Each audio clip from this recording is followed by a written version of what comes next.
Welcome to this video interview for the Australian Journal of Education. My name is Dr. Petra Lietz and I'm Editor-in-Chief of the journal. Today it is my great pleasure to do a video interview with Dr. Margaret Merga. Dr. Merga is a lecturer in the School of Education at Murdoch University in Western Australia. And I'm really pleased to talk to Dr. Merga about her latest article, which is published in the April issue of the journal, and her article is entitled "She Knows What I Like: Student-Generated Best Practice Statements for Encouraging Recreational Book Reading in Adolescent." So welcome to the interview and welcome, Dr. Merga. Thank you very much for agreeing to do this interview. Great, thanks very much for giving me the opportunity to talk about my research. Excellent. Okay, so much research focuses on reading at the primary school level, but your study addresses the important aspect of how reading can be encouraged at the high school level. Can you maybe share with our viewers and listeners what you have found in terms of how teachers and parents can encourage teenage reading, so beyond the primary school age? Well, one of the reasons why it was really important to ask these questions is because at the moment a lot of the research focus is actually on acquiring the skill to read, but there's less emphasis on looking at the will to read. So the reason why we wanted to look at what could be done at the secondary level is because there seems to be a kind of a drop-off on that emphasis on the continuum of literacy, and looking at literacy as something that's not just about skill acquisition, but something that is a lifelong process. So ideally, we wanted to find out what social influences could actually do to support teenagers to read more books. And some of the findings that came out of the research that you guys have focused on are pertaining particularly to the educator role, what teachers can do. And basically, the findings that came out are quite intuitive. Showing the students that you're passionate about books and reading was one of the findings. And what was interesting was that some of the students didn't even know if their teachers liked reading or not. Though many could say, yes, my teacher is really passionate about reading and she told me about this book, he told me about that book, he inspired reading in us. And we wanted to go out and read more because of what he shared with us in the class, which again relates to discussion about books. That is actually quite interesting, isn't it? Because I guess at the secondary school level it's then taken for granted, or the teachers don't see it as their role to actually make their own interests and why they read explicit to the students anymore. Is that sort of what you found? Well, absolutely, and even in previous research by Bunbury, she found that once students reach the high school level, there's a sense of orphaned responsibility around the continuance of the reading, who would support that practice, with parents feeling that it's the role of teachers and teachers feeling that it's the role of parents, which is an interesting situation. So everyone is thinking it's the other person's or the other location's responsibility. So you actually also looked at how parents then can encourage reading in teenagers? Yes, I did, and that paper that was based on that qualitative research was published last year in a UK journal, and those findings were quite similar to the findings for educators. There needs to be encouragement, there needs to be sharing of passion and ideas, there needs to be discussion, and there needs to be a willingness to kind of embrace the exciting aspects. You need to be allowed to argue about books, to disagree about books, to have a book that was the best in the series and a book that was the worst in the series, to have protagonists that you're passionate about and protagonists that you loathe.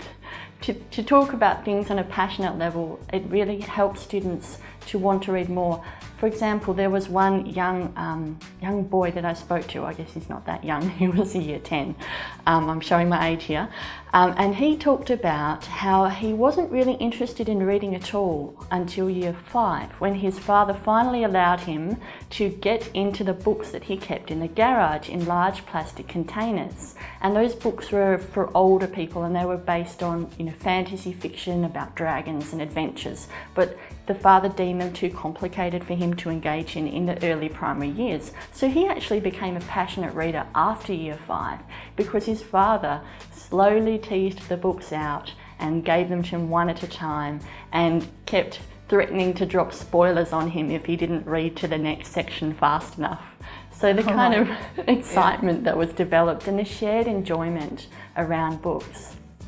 Yeah, so it really, the key message is that we shouldn't just stop to emphasize our enjoyment, or that reading is important for young children, and that development of the skill is important, is then later on to actually share also that they get the emotional link, no?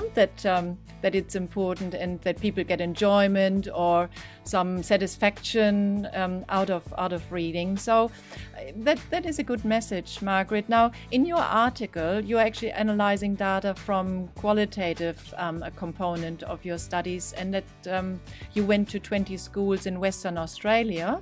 Now, maybe you can tell us a little bit more about what sort of schools they were, so that the audience gets a bit of an idea of whether the results that you got might be applicable in their context, which may or may not be in Australia even. Could you share some of that with us, please? Sure. Well, when I was conducting the study, it was confined to the Western Australian context, but we tried to get a really diverse sample, and lots of different nationalities were ultimately represented within the sample. The 20 schools were in the metro and the rural area. I did a fair bit of driving during the data collection phase of the study, which was really fun, driving up north, driving down south. So we had private schools, we had public schools, we had independent public schools, we had independent schools participate, single-sex schools as well as co-ed, and we also had schools from a wide range of socioeconomic contexts participate. So yes, though it is confined to the West Australian context, I feel that the ideas that come out of it could at least be experimented on in different contexts to see if there is a continuity across contexts. What I'd really love to do is have the opportunity in the near term, ideally, to actually take the frame of this study and actually apply it again in a national context, because I know that Western Australia is obviously not the only state in Australia that wants to improve the literacy levels of their adolescents, and it would be great to look at what the experience is in other states. Because of course it very much speaks to the PISA type studies that are then conducted at the 15-year-old level, so high school level, and yes, we've seen a bit of a drop or a decline in performance in Australian students across the board, and knowing that obviously reading interest is linked to performance, obviously your line of research is quite important.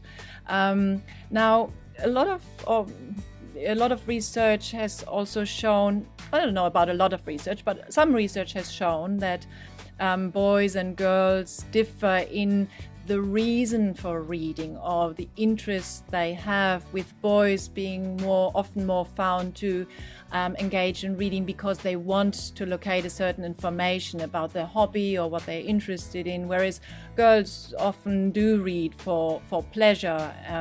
Now, I know you just gave the example about a boy who got interested in fantasy books, which of course there's always different sort of case studies, but in general, would you agree with that statement? And also, I mean, in your study you were focusing on book reading explicitly. What would be your comments in terms of boys and book reading, I guess is my question. Sure. Well, basically I've read the research that you're talking about, and yes, it has been contended in the past, particularly that perhaps more girls enjoy reading than boys, and my research did find that girls were reading with greater frequency and did have a slightly more positive attitude toward reading than boys. But the flip side is boys in general did not find that book reading was uncool, which I thought was a really important finding. So I think it's a little bit dangerous when we start to say all boys this, all girls that.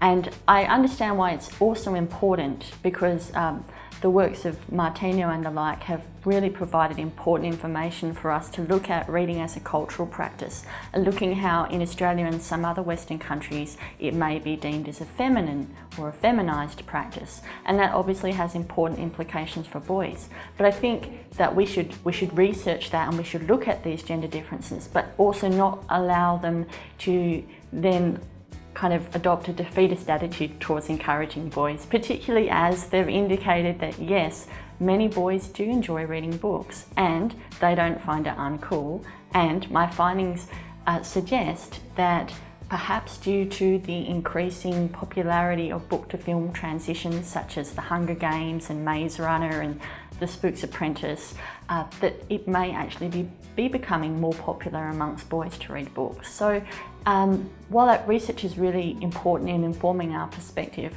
I feel that we also need to continually revisit those questions, look at how things change over time, particularly as youth popular culture evolves. Yeah, I think that's quite a fair comment there, and also not to fall into the trap of stereotyping in a sense, and always keeping the doors open so that, especially beyond the initial stages of reading, that different children or different adolescents just read for different purposes at different times, as adults do too. No? Along the lines of you were looking at book reading. Now, some people will argue, or maybe that's also a stereotype, I don't know, I don't have a teenager at home, but in terms of that most of the reading that teenagers do these days would be on social media or, not continuous novel type text. So what would you say to those people who may come with that perspective and say, looking at books, that's so old-fashioned, that's sort of 20th century. So what's the relevance of your study, if I want to be a bit provocative? That's great. And I'm glad you asked that question, Petra, because to be honest, when I turned up at some of the schools, perhaps it's because my name is Margaret, people were really shocked to see I was under the age of 60. Yes. And I was actually told that on more than one occasion. But the reason why I chose book reading is because I think it's still really, really important. And when it comes to actual evidence-based practice and looking at evidence for literacy benefit, you just can't go past books. I think that multiliteracies are really important, that we need to learn about our world through engaging with multiple kinds of texts. But ultimately, if you look at those PISA studies and that analysis that's come out of that, as well as additional large sample size international studies, the data strongly suggests that at this stage, book reading offers more benefit for literacy outcomes than reading other text sources. In fact, for example, comic books have actually been associated in the PISA studies with, in some countries, a lower literacy outcome if you're a regular reader of comic books. So I think it's important. I know that many English teachers have a read anything line in order just to get kids to read, but I think that there also needs to be an understanding that at this stage, books are the text type that have been found to offer the greatest level of benefit. Yeah, I guess because of the developing of the characters and the characters in the study and having a storyline going. So I can see that relates maybe to a greater extent to the type of assessments that we are also talking about now. One thing that really interested us, and also I'm talking on behalf of our associate editor, is that you also looked at reading aloud to students. And the students actually who talked with you in your study mentioned that some teachers would still do it. Now that's a concept I think that most people would associate with early readers, and you read aloud to them before they can read. No? So That's having this true. concept of reading aloud to children, adolescents who are assumed to be quite competent readers is something that we found really surprising to come up in your study. Would you like to comment a little bit on that, please? Absolutely. And I think if you think about it, a lot of adults actually really like reading audiobooks. So when you really think about it, it kind of makes sense. But I originally came across reading aloud at secondary level back when I was a prac teacher. I had a really fantastic supervising teacher named Betty Bryant, and she really, really strongly endorsed, and she was very experienced, the practice of reading aloud in the secondary school classroom. And for me, I had a drama background and I quite enjoyed public speaking. I thought, well, that would be right up my alley. I can give them voices and everything. So I used to really enjoy reading aloud to the students, and I found that particularly in classes with struggling students, it just made text so much more accessible. So when I went out and asked students about their experiences and what teachers had done that had particularly impressed them in regards to making books appealing, when students started talking about the power of reading aloud and the way teachers had conveyed passion for books through putting the effort into the voices, to putting the effort into spending the time to really create an evocative experience by reading aloud, I just thought it was really interesting, and then started doing a little bit more research around and taking a look at what the general position was on it. And as a result of the findings in my study and some other previous work that is beginning to look in this area, I'm actually added a few things to the course I'm teaching at the moment at Murdoch University. I'm having my prospective English teachers practice reading aloud next week actually. I'm going to get them to make a YouTube clip of themselves reading a gripping excerpt from a young adult book so they can start to get their heads around the practice and hopefully use it in the classroom. Yeah. Oh, that's excellent, and that's really lovely to see when research and research findings make it into the teaching of future teachers, no? To give them a greater range of tools to actually convey in different ways the importance and the beauty and the enjoyment of reading. So, no, that's good. I'd love to be there when they take those YouTube videos of reading aloud, because I guess it brings it to life to the students, and it's a little bit like watching a drama unfold, isn't it, if they do it well. So yeah, thanks for all those insights, Margaret. It's been really wonderful that you shared all that with us. Is there anything that we haven't picked up on that you would like to say, or have we covered most of what you think was the most grabbing features of your research? I think you've really asked really great questions, enabling me to explore my research with you. I guess just as a kind of a parting suggestion, I would really love there to be an increasing focus on looking at that development of reading will as well as reading skill, and also looking at the literacy development along the continuum. I'd also like to suggest that if anyone listening to or watching this interview wants to get in touch with me with regards to my research, I'm at Murdoch University, so please get in touch. I always love talking about my research, obviously. And thank you so much for giving me the opportunity to talk about it today, Petra. That's really great, Margaret, and I'm sure that that with the enthusiasm and the results that you've shared with us, there will be interest in what you are doing, and I wish you all the best with your future research, and thank you very much for making the time. Thank you. Goodbye. Bye.